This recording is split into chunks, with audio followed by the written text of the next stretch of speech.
Olá pessoal, eu sou Miranda Eli, autora de Dom Juan de Merda Nunca Mais, um livro que fala de forma responsável sobre irresponsabilidade afetiva.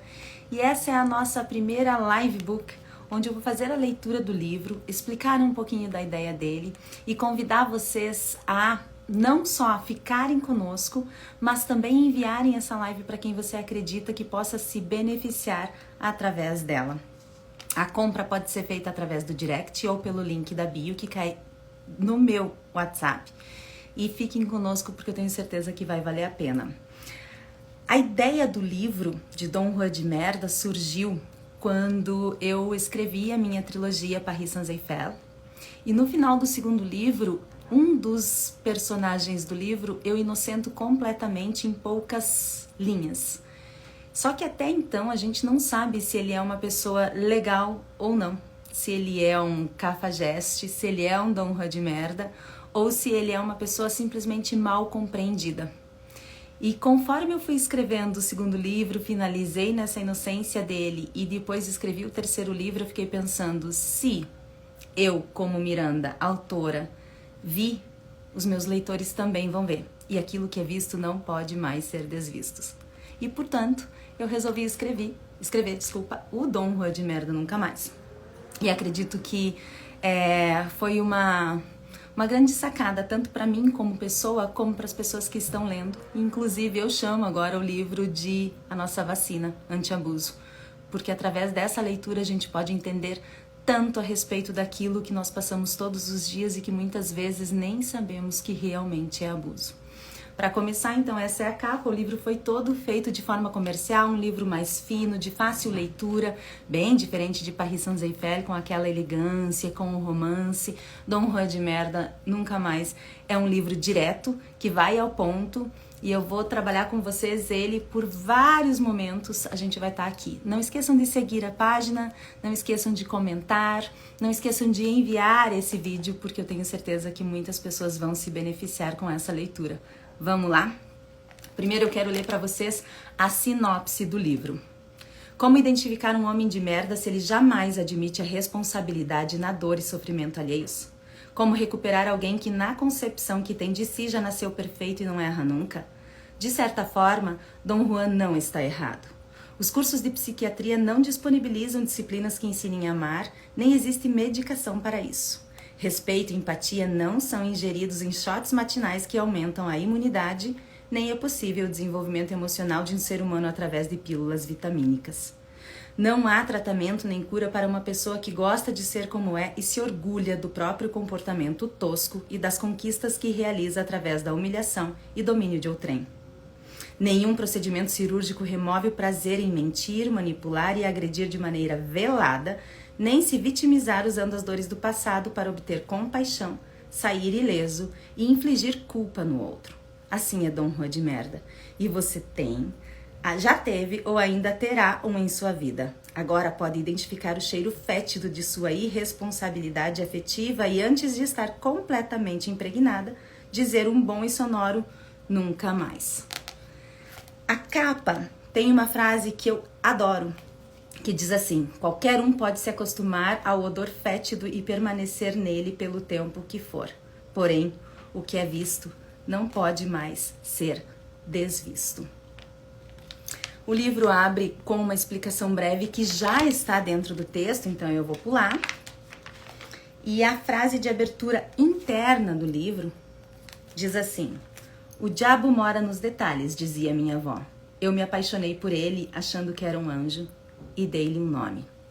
Quem nunca se apaixonou por alguém achando que era um anjo? E na verdade descobriu que não passava de um Dom Juan de merda, não é? O sumário é interessante porque ele fala aqui todas as fases do abuso. Começa com uma taça com Miranda, que é uma taça de vinho comigo. Uma porque Paris Sans-Eiffel é uma trilogia sobre vinhos, viagens e desejo, que é meu primeiro livro. E outra porque o vinho, para mim, é um dos momentos em que, quando você abre um vinho, você compartilha, seja com você mesmo, seja com alguém, esse momento dessa abertura de garrafa, desse sentar, refletir, o girar da taça, o pensar sobre si, sobre o outro, não é? Então eu sempre coloco Uma Taça com Miranda. Depois tem um breve referencial teórico, breve mesmo, que aí fala a respeito de alguns dos grandes pensadores que exploram a parte do abuso. E eu fiz uma pesquisa bastante vasta porque eu não queria um livro raso. Eu não queria um livro do achismo. Eu queria um livro que realmente fosse responsável como aquilo do assunto que fala. Por trás da máscara, nada além de um menino, e Prazer Dom Juan, para o prazer de merda, é claro, são capítulos que falam desse início. Como é que começa a mente de uma pessoa abusiva? Como é a criação dessa pessoa? Como as pessoas que se tornam adultos abusivos são criados e como se dá isso desde a parte da mãe, que é uma responsabilidade muito grande em cima da mãe, mas também em cima do pai, da sociedade. E como o abuso e essa mente abusiva vai sendo alimentada. Depois tem Dom Juan de Merda, Eu Vejo Você. Para quem me conhece, eu gosto dessa visão sistêmica e eu vejo você, para mim, é uma frase muito mais forte, por exemplo, do que eu te amo, porque quando você vê o outro, você entende o outro como ele é. Não tem mais máscaras. E aqui é quando a máscara do Dom Juan de Merda cai de verdade. Dois que se tornam um, a parceira ideal. O que essa parceira tem? Quem o Dom Juan busca? Quais são os elementos que formam uma parceira ideal? Será que o Dom Juan procura só uma pessoa? A gente vai falar sobre isso. Love bombing, preparando o terreno ideal. Então ele já escolheu a parceira. Agora ele vai preparar o terreno para esse abuso. Sim, irresponsabilidade afetiva é abuso e somente o dono da dor pode dizer o quanto dói. São capítulos que vão falar especificamente sobre esse início abusivo. E depois vem o gaslighting. De onde vem esse cheiro de merda? Gaslighting, fase 1, sem pressa e sem pausa, linda. Gaslighting, fase 2, a busca pelo limite é árdua, linda. Gaslighting, fase 3, finalmente você se entregou, linda. E Gaslighting, fase 4, Entre Meus Céus e Seu Inferno, linda. Linda é um apelido que Paris Saint-Exupéry tem, onde a personagem tem pavor desse apelido. E isso faz com que a gente questione, né, a forma como nós somos chamados. E como um Dom Juan de Merda normalmente tem esse cortejo que depois que você percebe, você entende o quanto ele é falso, não é? E para finalizar vem Uma Vida de Merda Nunca Mais e Duque Nefontaine, que são 2 capítulos que falam da libertação dessa abusada. Duque Nefontaine é uma forma meio jocosa de falar de um dos capítulos de Paris Saint-Exupéry, que é Duque Infantin, que fala 2 que são um, 2 que se tornam um em francês. E aqui eu coloco 2, não se tornam um. A gente precisa ser nós mesmos o tempo todo.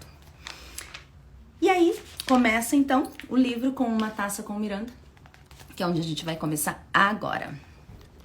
Uma Taça com Miranda. Abra seu vinho. Senta aqui e vamos conversar um pouco. Não sei o quanto você sabe sobre mim, entretanto essa não é a minha primeira obra.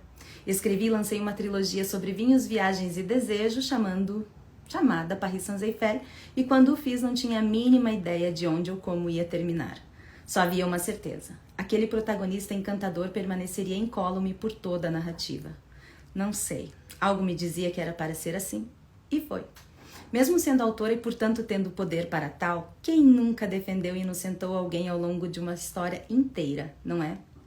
Todavia, ao encerrar a escrita, uma reflexão iniciada em meu subconsciente veio para a consciência e eu não conseguia desvencilhar minha mente dela.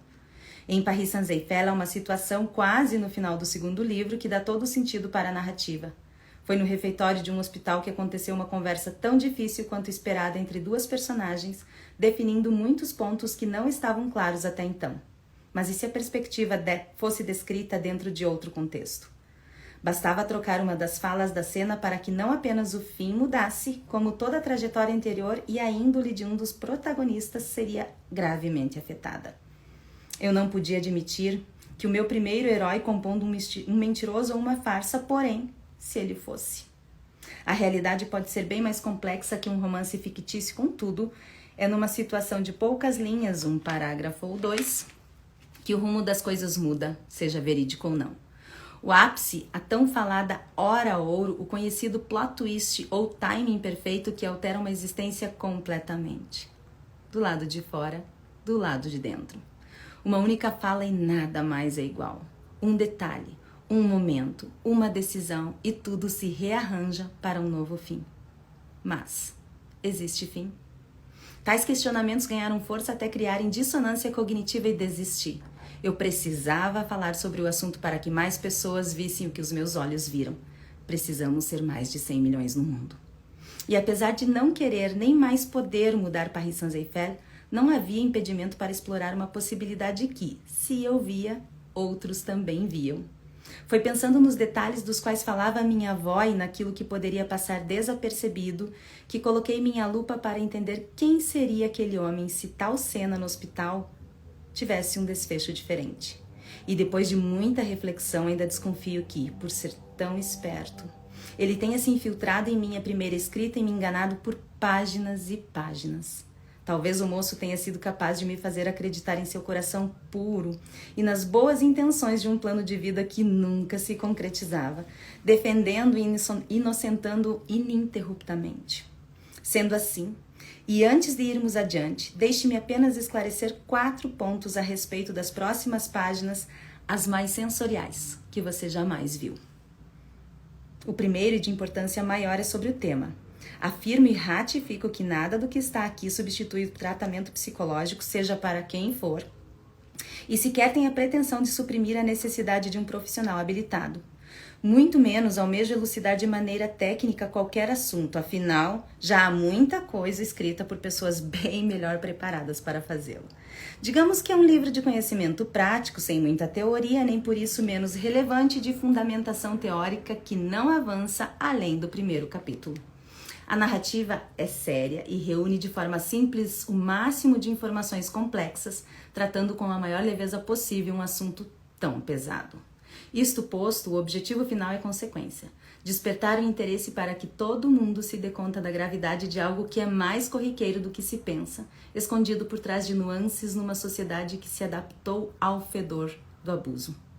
Os próximos pontos que quero esclarecer são sobre o protagonista. Este é um ensaio com um único personagem, ele é homem e o seu nome é um só. Enquanto Paris Saint-Germain é uma trilogia sem nome próprio, eis aqui um livro inteiro com um personagem. Isso, um só. E mesmo que ele pudesse ser qualquer um, pesquisas mostram maior incidência de irresponsabilidade afetiva advinda de homens sobre mulheres. Então, o fato de ele ser do sexo masculino será a única especificidade definida por mim.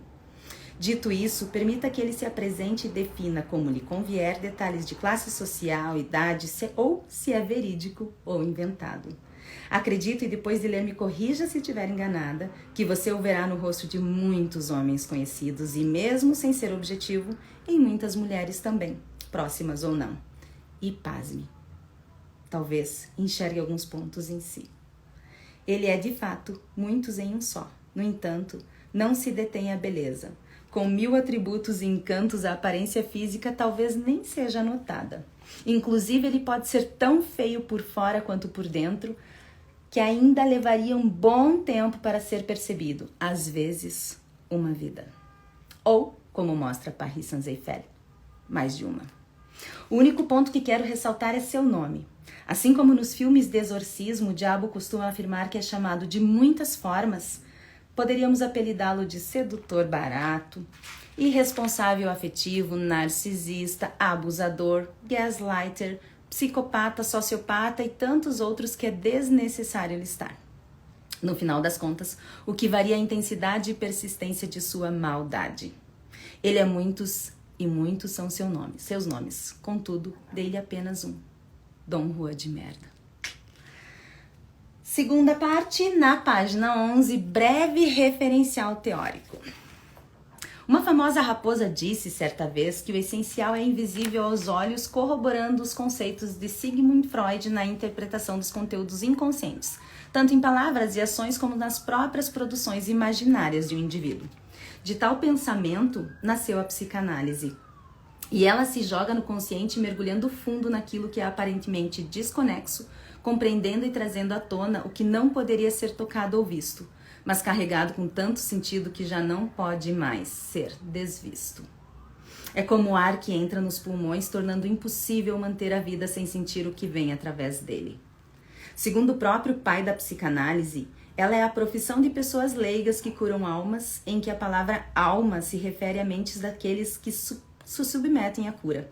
E a cura, neste caso, está relacionada aos relacionamentos, a verdadeira escola da vida, relatada por tantos nomes importantes como o próprio Freud e seus discípulos, Jung, Lacan, Klein, Kohou, Grunberger, e ainda há muito a ser explorado.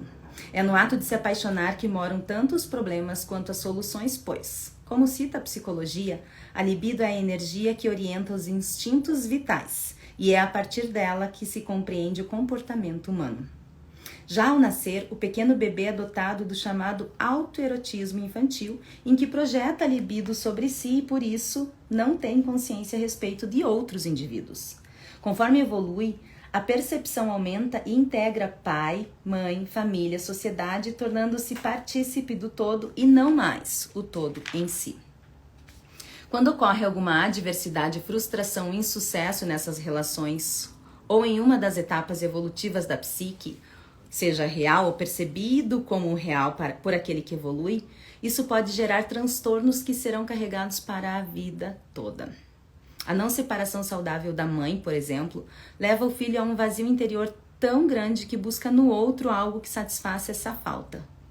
Tal fato gera o medo intenso de que ocorra uma nova separação, comparado por muitos autores à dor dentre as mais difíceis de suportar, como se fosse a própria presença da morte em vida. Assim, sempre que este adulto passar por um rompimento amoroso, volta a ser aquela criança que se sente brutalmente dividida em duas partes, ele e a mãe. Muitas são as perturbações decorrentes de alguma falha na evolução dessas fases e elas foram documentadas e padronizadas dentro de critérios diagnósticos de desordens que afetam as emoções e a mente. Logo, foi criado e desenvolvido o Manual Diagnóstico e Estatístico de Transtornos Mentais, o DSM, publicado pela Associação Americana de Psiquiatria. O DSM classifica os transtornos de personalidade em 3 grupos e tem os objetivos de orientar profissionais da saúde mental, facilitar o tratamento através da intercomunicação dos especialistas e aumentar os benefícios do tratamento aos pacientes. O primeiro grupo, chamado Grupo A, tem a excentricidade como principal característica e contempla os transtornos de personalidade paranoide, como desconfiança e suspeita, esquizoide, desinteresse em outras pessoas, e o esquizotípico, ideias e comportamentos excêntricos. No último, chamado Grupo C, as principais características são ansiedade e apreensão, reunindo os esquivos, distanciamento interpessoal por receio da rejeição, dependentes, carência de ser cuidado e submissão, e obsessivo-compulsivo, perfeccionismo, obstinação e rigidez. É no grupo B que reside Dom Juan, perdido na tríade obscura, termo usado para descrever traços de personalidade como narcisismo, maquiavelismo ou psicopatia. Certamente ele será encontrado em meio aos transtornos considerados emocionais ou erráticos como antissocial, irresponsabilidade, desrespeito, manipulação e foco no ganho pessoal, borderline, vazio interior e instabilidade emocional e relacional, histriônico, a busca excessiva de atenção e emocionalidade, e narcisístico, extrema necessidade de admiração e autopercepção distorcida. Na psicologia tradicional se entende por transtorno um conjunto de características fixas e constantes, sintomas e comportamentos invariáveis com diferentes níveis de intensidade e sem cura, dado que não é considerado doença.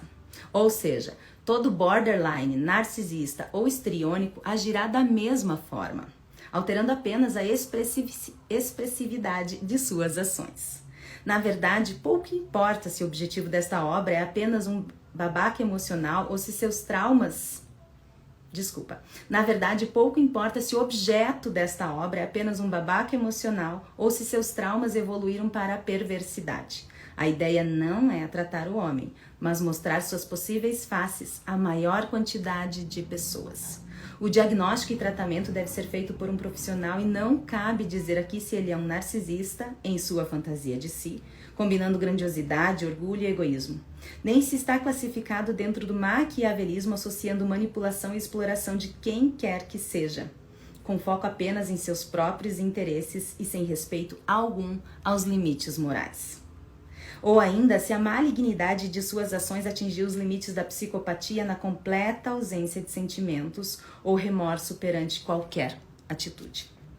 Entretanto, independentemente de sua gravidade ou crueldade, uma das consequências de tais formas de agir é a mesma e este livro é sobre ela: a irresponsabilidade afetiva. Ao contrário do que se pensa, responsabilidade afetiva não está relacionada à reciprocidade sentimental e sim à empatia. Não é preciso amar alguém para ser considerado consciente dos sentimentos causados nele, mesmo porque o verdadeiro incumbido pelas próprias emoções é quem as sente. Contudo, a responsabilidade está na expectativa criada no outro, sendo imprescindível uma comunicação franca e respeitosa em qualquer relacionamento. Já a irresponsabilidade abrange mentiras, traições, comportamentos egoístas, abuso psicológico e físico, sofrimento desnecessário e proposital que poderia ser evitado com o mínimo cuidado e comprometimento, descumprimento dos combinados e negligência com o impacto do próprio comportamento na vida alheia. O problema é que para perceber o outro, é preciso perceber antes de tudo a si, a partir do autoconhecimento. E Dom Juan simplesmente não sabe quem é. O que ele vê é apenas o reflexo de uma grandeza distorcida e ilusória, deixando rastros fétidos de destruição por onde passa. Tal destruição tem tantas nuances que é impressionante não ser percebida. Ao dano sutil ou velado, tão difícil de ser reconhecido quanto corriqueiro, ao intermediário em que seu intento é exposto a tempo de desvencilhar-se sem maiores prejuízos, e aos níveis intensos em que se consegue com esforço hercúleo deixar para trás, lambendo feridas por muito tempo. Por fim, infelizmente também há os que vemos nas capas de jornais ou nos livros de suspense e terror. Só que tudo isso começa na infância, em que em algum momento a mente se perdeu e sem orientação não conseguiu mais se encontrar. Agora a gente vai para a página 15, no próximo capítulo, Por Trás da Máscara, Nada Além de um Menino.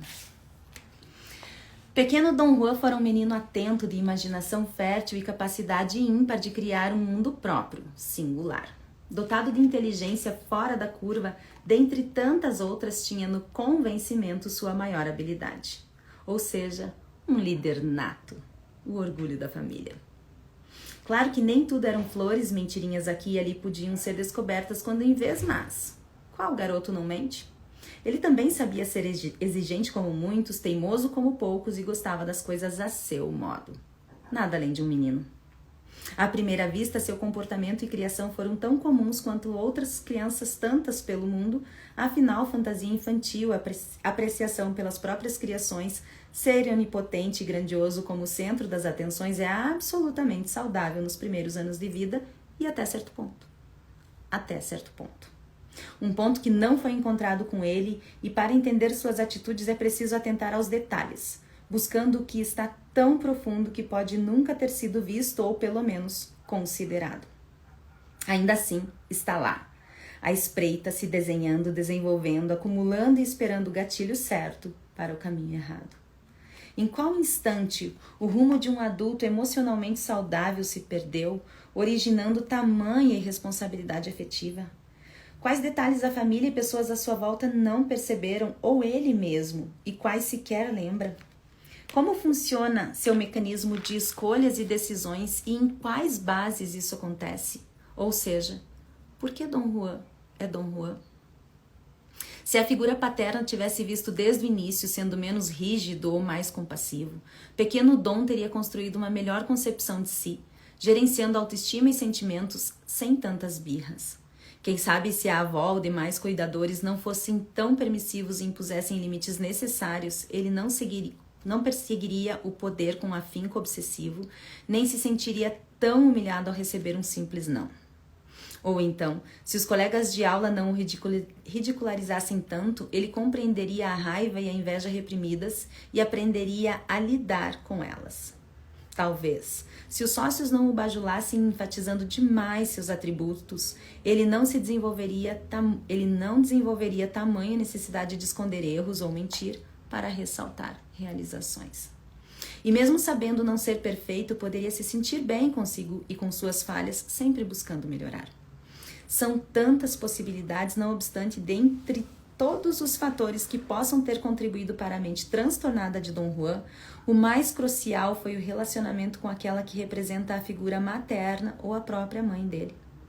Em primeira análise, é injusto que a sobrecarga maior se dê sobre seus ombros, mas para o bem ou para o mal, é assim que a psicologia funciona. Poderia ser pândego se não fosse triste saber que o adulto irresponsável com o sentimento das mulheres foi um menino, na maioria das vezes, criado por outra mulher. Assim, antes de questionar os detalhes que fizeram uma mulher criar um monstro destruidor de mulheres, é importante refletir sobre a versão dela que ainda não virou mãe. Quem é ela? Que idade tem? Quais são suas aspirações de vida, desejos? Como foi criada? Quais traumas ainda não foram curados? Como se dá o relacionamento com sua mãe, pai e familiares? Quem são eles e como foram eles próprios criados? Ela é casada ou apenas namora? Sente-se segura com essa pessoa? É solteira? Quem dentro dela optou por ser mãe? Ou a decisão foi tomada exclusivamente por si? Ou a decisão não foi tomada exclusivamente por si? Quem a pressionou a fazê-lo? Que direito essa ou essas pessoas e ou situações têm sobre uma escolha tão séria e definitiva? Sim, porque depois de virar mãe, uma mulher nunca mais deixará de sê-lo, e se não for em tempo hábil, também não é algo que possa biologicamente ser revertido. Nem poderão ser revertidas as mudanças químicas e físicas tanto do corpo quanto do cérebro. Estudos comprovam que o cérebro feminino reduz de tamanho após o parto, aumentando o foco no bebê e diminuindo a atenção em fatores que não se relacionam a ele. E se isso acontece com uma mulher que se torna mãe, o mesmo não pode ser dito a respeito do cérebro e corpo masculino, que continuam os mesmos. Sendo assim, como é gerenciada a vida do casal em que apenas um dos dois sofre uma mudança drástica, essencial e irreversível? Não se negam as transformações na vida do homem que se torna pai, mas ante uma alteração não apenas química como mecânica de uma parte tão fundamental do organismo como o cérebro, há de se convir que qualquer comparação neste âmbito é completamente injusta para ambos. É importante deixar claro que pais e mães erram sem querer errar e, voltando à mulher, quem está ao seu lado ao ser mãe? Ela é hétero ou homossexual? Sua parceira ou parceiro já tem filhos? Pensa em ter? E como foi sua criação? Quais as condições financeiras da vida de ambos? Como enfrentam as dificuldades enquanto casal? A gestação foi planejada? De risco? Ocorreu naturalmente? Como estava a saúde mental dos envolvidos em todo este processo? Qual a visão a futura mãe ou figura materna de Dom Juan tem sobre a adoção, caso pare o relógio intenso do tic-tac que inicia no útero, domina a mente e atormenta o coração? E o marido, parceiro, amante, o que pensa sobre o assunto? A família. E se ela for mãe e não se sentir minimamente preparada? Verdade seja dita, existe preparo para algo tão radical? E a carreira? Os sonhos não realizados? A tão esperada viagem? O tempo que não para? De novo tic-tac. São muitas as perguntas e sejam quais forem as respostas, ela tomou a decisão. Ou tomaram por ela. E serão as culpas que a perseguirão para sempre, os inúmeros C da vida, os infinitos questionamentos. Se ela tivesse percebido as dificuldades do filho e as próprias enquanto mãe, culpando-se menos e aceitando-se mais, ele poderia tê-la tido como exemplo positivo e compreendido melhor as forças e fraquezas de si, dos outros. Talvez ele acessasse o interesse genuíno a respeito pelos sentimentos, limites e limitações alheios, bem como o amor próprio e autocuidado saudáveis. Se ela soubesse como permitir de maneira natural que o vínculo mãe e filho se rompesse, potencializando a individualidade e desenvolvendo a autonomia num senso normal de competência, ele veria que não é, nem jamais poderia ser perfeito e a fixação pela perfeição não mais o atormentaria tanto. Se a figura materna admitisse imperfeições suas e da criança, sem julgamento, e se tivesse sido realista com as conquistas e habilidades do menino, sem enaltecê-lo em excesso, nem o renegar a própria sorte, o adulto que ele se tornaria teria chances de construir bons relacionamentos, sem almejar o inatingível. Se ela não fosse tão vaidosa, querendo ostentar ao mundo a inteligência e encantos de sua criação maravilhosa, poderia ter redirecionado o exibicionismo natural do menino para uma percepção amorosa de seus erros e impossibilidades. Tal fato trouxe a Dom Juan uma falsa autoestima engrandecida que não está relacionada a conquistas pessoais. Pelo contrário, advém da intensa desvalorização, abandono e rejeição de tudo aquilo que não é ele próprio. Se por um lado sua versão menino parecia tão confiante, por outro, o adulto é medroso, ansioso e tem uma necessidade excessiva de humilhar para sentir-se bem. Afinal, a mulher responsável pelo garoto conseguiu orientá-lo de sua versão adulta? Ou era só uma criança cuidando de outra criança? São muitos se relacionados à mãe, aos demais e a si mesmo, e talvez algum desses fatores ou tantos outros fossem diferentes, Dom Juan não seria quem é. No entanto, ele o é, gosta de sê-lo e por qual motivo não mudará. Ele se apaixonou pelas máscaras criadas e em meio a elas se perdeu de si. Dom Juan não nasceu assim, mas começou sua transformação de merda logo nos meses iniciais de vida, quando ainda era um pequeno bebê. Sem compreender direito os momentos em que seus pais e ou cuidadores deixaram-no sozinho e mesmo não lembrando de forma consciente, o fato acabou por criar uma marca em seu inconsciente. A incompreensão aumentou quando a mãe, peça-chave nos primeiros anos do menino, não soube lidar com a própria separação. E ele cristalizou na mente a ideia de que eram um só, inseparáveis. A figura materna passou a ser idealizada, perfeita e parte de si também perfeito. Como a perfeição não existe, nem sua, nem de sua figura materna, ele passou a ter sérios problemas com a realidade de ambos conforme ela se apresentava, negando tudo o que não condissesse com o ideal em sua mente. Além disso, sem individuação, Dom Juan não compreendeu que os pais não eram uma extensão do seu eu e também não percebeu o eu do outro, o que fez com que ele se tornasse um dependente emocional, com dificuldade em compreender sentimentos e regular as respostas a eles. Preso a essa fase da vida, independentemente da idade que venha a ter, ele será sempre incapaz de ver a realidade de si ou gerenciar suas frustrações por conta própria, acalmando-as sem reprimi-las. Com a compreensão da própria identidade comprometida, o que viesse a seguir apenas reforçaria a personalidade infantil em busca de sentir-se completo, tentando encontrar a mãe idealizada que, em sua cabeça, nunca deveria tê-lo abandonado ou se separado dele. Aqui é importante ressaltar que essa foi a sensação do bebê, não que tenha sido necessariamente real.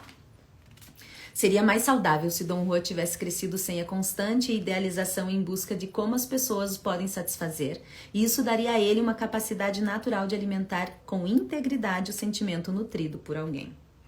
Como o contrário aconteceu, acabou por corroborar para a imensa dificuldade em aproveitar o que recebe, permanecendo insatisfeito e queixoso, além da grande inveja que o acompanhará por todas as fases da vida.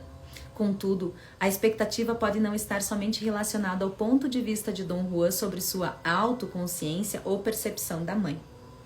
A ânsia pode ser dos pais em relação ao filho, desejando nele um prodígio especial e fazendo acreditar em sua excepcionalidade, negando defeitos de ambos, pais e criança. Por um lado, a gratificação exagerada de suas necessidades levou a exigir tratamento especial por parte dos demais, ter conexões instáveis e baseadas na desconfiança, duvidando da veracidade daquilo que o outro poderia oferecer e que ele não teve a oportunidade de conhecer.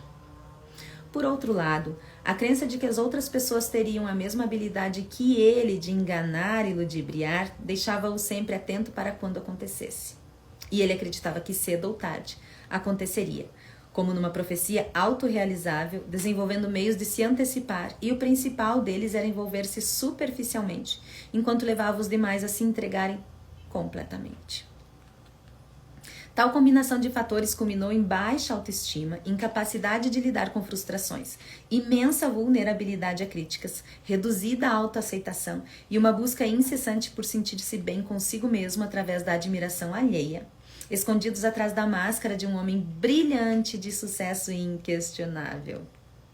Com isso, e ainda preso na fase anterior, Dom Juan, criança, entrou na significativa idade em que todos os meninos sentem forte atração pela figura materna, rivalizando com a figura paterna. Se o complexo de Édipo se desenvolvesse de maneira saudável, seus relacionamentos seriam sólidos e ótimas oportunidades de crescimento individual, familiar e em sociedade. Só que aquele pequeno grau formado na infância evoluiu para uma tangente distante da normalidade, trazendo sérios danos para a sua vida e para todos que a cruzassem. Boa parte dos desafios do adulto se potencializaram pelo menino que se apaixonou pela mãe, e ela pode ter pecado tanto pelo excesso quanto pela falta. Sendo excessivamente atenciosa ao nutrir de maneira desmedida o sentimento de grandiosidade do Dom Juan, ela levou a exigir de tudo e de todos ao seu redor num senso de merecimento exorbitante e na busca por uma atenção que não é possível de ser saciada. Só a figura materna poderia fornecer o que o menino precisava e, neste caso, limites claros de sua individualidade para que, quando jovem e adulto, ele entendesse que o mundo não gira ao seu redor. Como acreditou o ego fragilizado pela dificuldade em ser um sem ela. Assim, Dom Juan gera a expectativa de que essa mãe lhe fornecerá imediatamente tudo aquilo que ele precisa ou quer, projetando-a em seus relacionamentos, sem perceber que nunca estará satisfeito, não importando quanto lhe deem ou quanto seja amado. Ele sempre se sentirá a criança frágil, indesejada e não amada, vivendo tão exigente quanto frustrado e pior, gerando frustração por onde passar, dado que ninguém será capaz de amenizar sua eterna sensação de fracasso, mesmo que use a máscara de uma pessoa bem-sucedida. Caso a figura materna de Dom Juan não tenha sido presente e lhe dado atenção, ou não tenha estado com ele por qualquer motivo, desde a entrega para adoção, por trabalhar demais, casar novamente, ter outro filho, doença grave ou o que quer que seja, o pequeno Dom experimenta a angústia da ausência e a dor do abandono. Esses sentimentos geram a conhecida ferida narcísica que dispara uma raiva incomum, fazendo-o usar a agressividade como defesa automática para esconder sua sensação de vulnerabilidade, impotência e humilhação, somados ao anseio desesperado e intermitente por afeição e reconhecimento.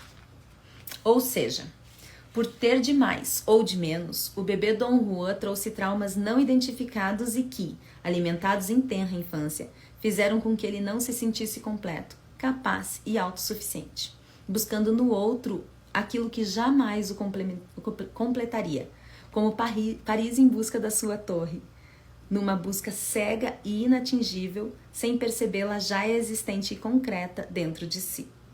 Outro fator determinante foi a sensação de ser mais poderoso do que os adultos incumbidos de orientar, deixando Dom Juan bebê e menino perdido e apavorado, obrigando a consolidar a máscara do jovem de merda. Nenhuma criança suporta o imenso peso de carregar aqueles que deveriam ajudá-la sem sofrer as consequências graves de acreditar ter uma força para a qual não está preparada. Assim, ele aprendeu a ser poderoso, forte, bem-sucedido, encantador e perfeito, pelo lado de fora. Por dentro, não seria nada além de um menino em busca da mãe e da unidade que um dia experienciou e que nunca mais vivenciará. Dom Juan se perdera e jamais encontrará a si, em outra pessoa ou situação, mas em sua busca deixa um rastro de mentiras, omissões, ilusão e dor. E em cada parceira de vida encontrada, projeta a mãe de quem não foi capaz de se separar, transformando a mulher num ser destituído de vontade própria ou sentimentos, existindo apenas para servir às necessidades interiores e exteriores de uma criança que não cresceu, como se fosse a continuidade de seu eu. Agora, eu coloco com a palavra o Dom Juan. No livro, ele fala. Então, eu coloco assim, no final de cada um dos capítulos, com a palavra de merda. É um imenso e inenarrável prazer poder falar sobre mim, no entanto, o que dizer? Sempre fui o exemplo da família. Quando criança, era o filho e neto com as melhores notas na escola e o que melhor praticava esporte, sendo o número 1 em tudo o que fazia.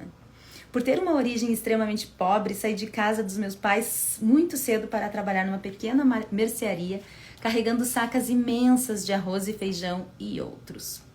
Apesar de ser um esforço e tanto para um pré-adolescente, eu não me importava.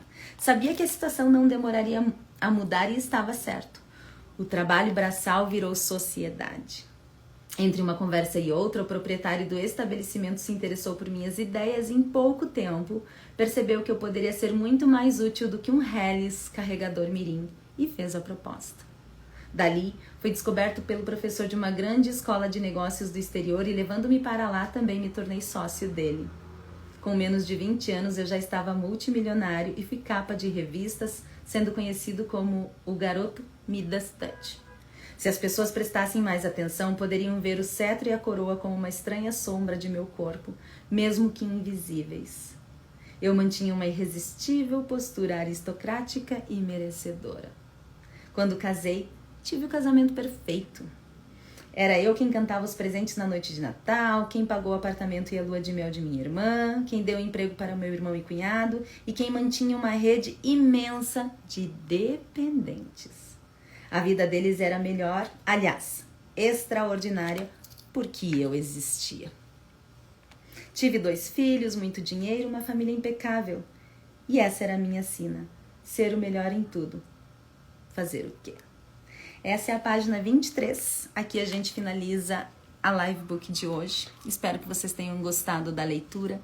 Espero que vocês tenham conseguido refletir a respeito desses primeiros passos do abuso, como é que se forma essa mente abusiva. A gente falou muito da responsabilidade da figura materna.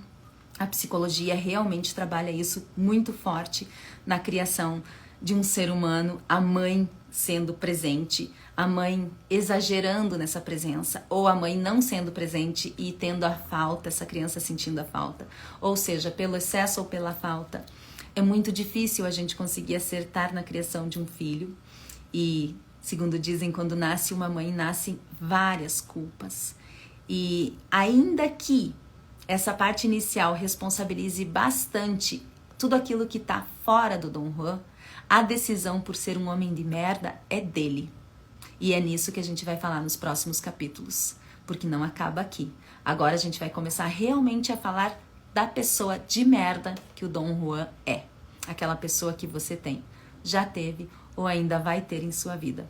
Quem tiver interesse em adquirir o livro, é só entrar em contato pelo Instagram Dom Juan de Merda, no link da bio ou no direct, e adquirir o seu livro que fala de forma responsável sobre irresponsabilidade afetiva. Eu sou Miranda Eli, investidora, especialista em negócios e me revelei escritora através da trilogia Paris Sans-Eiffel sobre vinhos, viagens e desejo. Mas aqui estamos falando sobre Dom Juan de Merda Nunca Mais, a sua vacina anti-abuso. Não esqueça de enviar essa live para pessoas que você acredita que possam se beneficiar, para que elas também se vacinem, para que a gente possa cada vez mais olhar, estar atento e aquilo que é visto não pode mais ser desvisto. Chega de sorrisos amarelos. Chega de levar adiante aquilo que não nos faz bem. Chega de entender e passar pano para pessoas abusivas. Lembrando que pessoas abusivas podem ser de todos os sexos, estar em qualquer ordem de relacionamento. Eu simplesmente escolhi um homem em relação a uma mulher pela quantidade que isso acontece.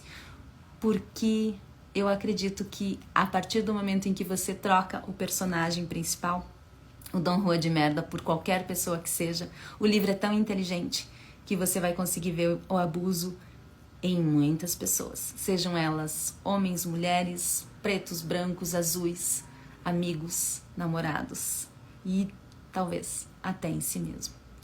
Fiquem bem, vacinem-se contra o abuso e não esqueçam, não é amor quando é abuso.